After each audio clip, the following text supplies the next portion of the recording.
Vitamin D is a fat-soluble vitamin that actually acts a little bit more like a hormone in our bodies. It is absolutely essential to our overall health, especially our insulin sensitivity and our blood sugar. Vitamin D makes us more sensitive to insulin, so we have better blood sugar responses, and it also encourages the release of insulin from the pancreas, which also helps to regulate our blood sugar levels. Vitamin D is also very anti-inflammatory and plays a really critical role when it comes to our immune system. But the problem is most people are vitamin D deficient. According to a study analyzing data from 2001 to 2018, only about 35% of people had sufficient vitamin D levels above 75 nanomoles per liter. So what can we do to get more vitamin D to support our blood sugar, our insulin, and our metabolism?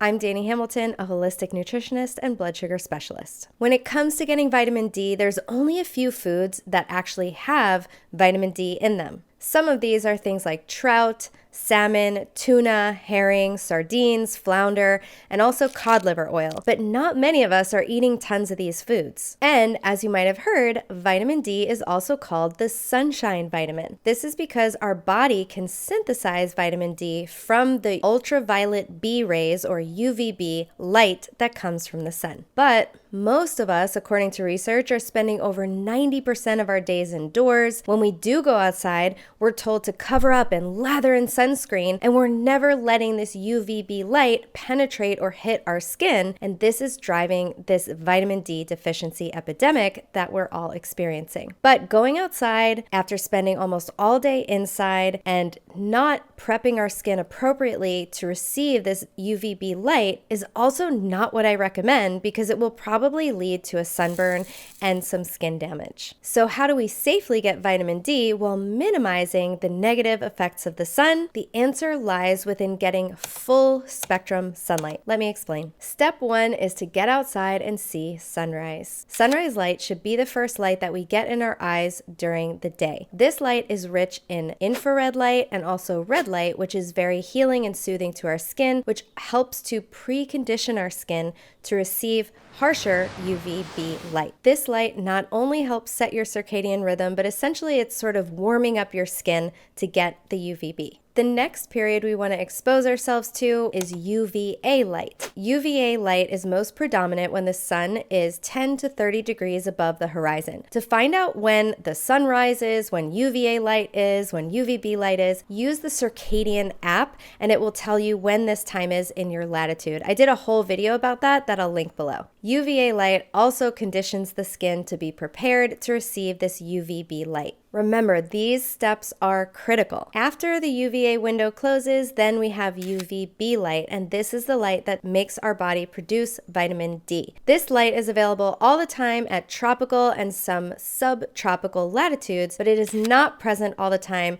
the further we go from the equator. For example, in the northern hemisphere, we might only have sufficient UVB to make vitamin D from about May to September, let's say. I also like to use another app called the D-Minder app, and this app will tell us what the UV index is in our area. We can only really make vitamin D if that UV index is above a 3. The next thing you'll want to know is what your Fitzpatrick score is. The lighter your skin and the lighter your eye color, the lower your Fitzpatrick score will be. For example, a Fitzpatrick score of 1 might be someone who has very pale skin, blue or green eyes, and maybe even blonde or red hair. This person might always burn and never feel like they tan. A Fitzpatrick 6 might be a person who has very dark brown or black skin and who never ever gets a sunburn and who always gets a dark tan. The lighter your skin, the lower the Fitzpatrick score, the less UVB light you need to reach vitamin D sufficiency. So one of my followers is from Ireland, and she said it's almost always cloudy here, like we don't get a lot of UVB, and she has very light skin. So this is actually really appropriate for her because she doesn't need a ton of UVB light like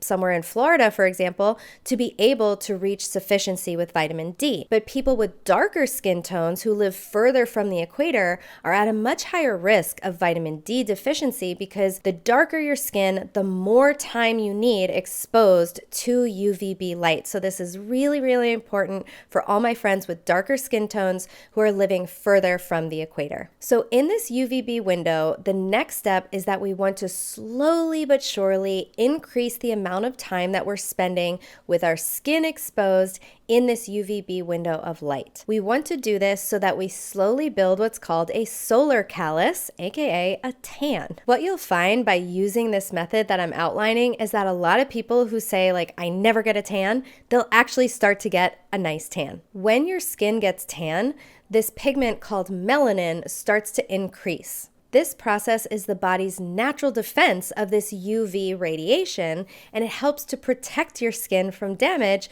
so that you can stay out longer and get more vitamin D. Essentially, this tan is like a natural sunscreen. The active form of vitamin D has actually been shown to exhibit photoprotective effects on the skin, including decreasing DNA damage and also reducing the risk of certain cancers. But the day is not over yet. There is one more important step when it comes to safe sun exposure. The light at the end of the day in the late afternoon and early evening is also very rich in this healing red and infrared light. These frequencies have a very healing effect on the skin, so it can help to mitigate some of the damage done from the UVB light. To sum up, morning light helps to precondition the sun.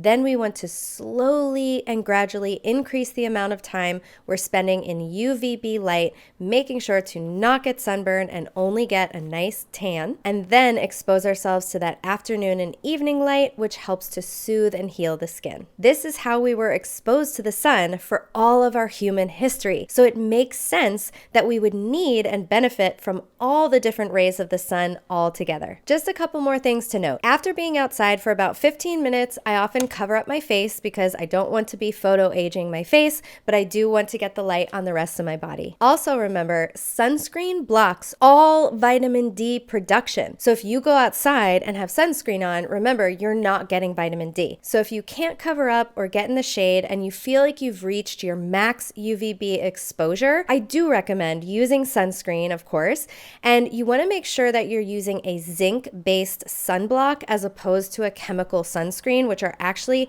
those are very toxic and have been linked to cancer.